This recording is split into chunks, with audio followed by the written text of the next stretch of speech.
ইউক্রেনের শিশুদের পুনঃপ্রশিক্ষণ দিয়ে যুদ্ধে ব্যবহারের জন্য ২০০টির বেশি ক্যাম্প পরিচালনা করছে রাশিয়া। আর এসব ক্যাম্পে আছে সামরিক ঘাঁটি, চিকিৎসা প্রতিষ্ঠান, ধর্মীয় কেন্দ্র এবং বিশ্ববিদ্যালয়ও।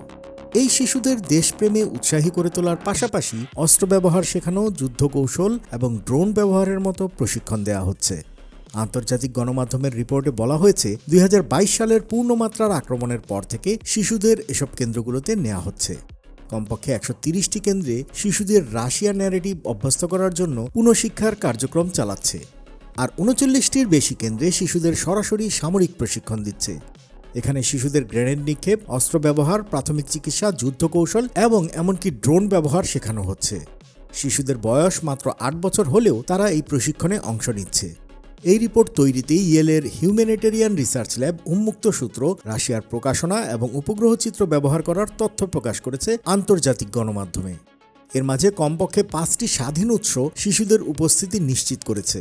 রিপোর্টে বলা হয়েছে প্রায় অর্ধেক কেন্দ্র সরাসরি রাশিয়ার সরকারের তত্ত্বাবধানে পরিচালিত হচ্ছে।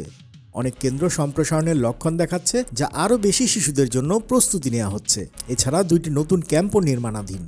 গবেষকরা বলছেন শিশুদের এইভাবে অপহরণ করা, সামরিক প্রশিক্ষণ দেওয়া এবং রাজনৈতিকভাবে প্রভাবিত করা আন্তর্জাতিক মানবাধিকার আইন লঙ্ঘন।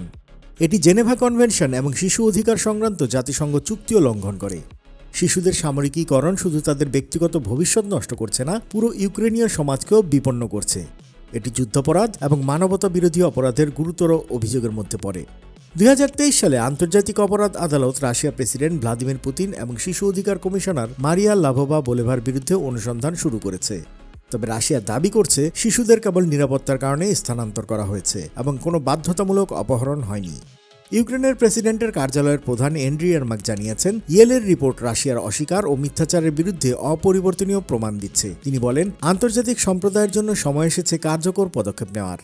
ইউক্রেন দাবি করছে শিশুদের অপহরণ ও সামরিক প্রশিক্ষণ সম্পূর্ণরূপে অবৈধ এবং শিশুদের অধিকার রক্ষা করা আন্তর্জাতিক দায়িত্ব। শিশুদের উপর এই ধরনের সামরিকীকরণ এবং রাজনৈতিক প্রভাব কেবল তাদের ব্যক্তিগত জীবনের জন্যই বিপজ্জনক নয়, এটি পুরো পরিবার, সম্প্রদায় এবং ভবিষ্যতের সমাজকেও প্রভাবিত করছে।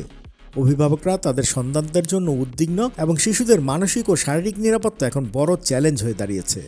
আন্তর্জাতিক সম্প্রদায়কে অবশ্যই পদক্ষেপ নিতে হবে, শিশুদের মুক্তি এবং নিরাপত্তা নিশ্চিত করতে হবে। বিশ্ব সম্প্রদায় এবার দায়িত্বশীল পদক্ষেপের জন্য চাপ সৃষ্টি করতে পারে কিনা সেটাই এখন মূল প্রশ্ন। শিশুদের নিরাপত্তা, মানবাধিকার ও আন্তর্জাতিক আইন রক্ষায় কিভাবে আন্তর্জাতিক সম্প্রদায় প্রতিক্রিয়া জানাবে, এই দিকেই এখন নজর। ইউক্রেনের শিশুদের ভবিষ্যৎ রক্ষায় তাৎক্ষণিক ব্যবস্থা গ্রহণের প্রয়োজন বলেই রিপোর্টে জোর দেওয়া হয়েছে। আন্তর্জাতিক অঙ্গনের সব খবর, আপডেট ও বিশ্লেষণ জানতে সাবস্ক্রাইব করুন বাংলা ফ্লো ইউটিউব চ্যানেল। এর পাশাপাশি সংযুক্ত থাকুন বাংলা ফ্লোয়ের ফেসবুক, ইনস্টাগ্রাম ও টিকটকে।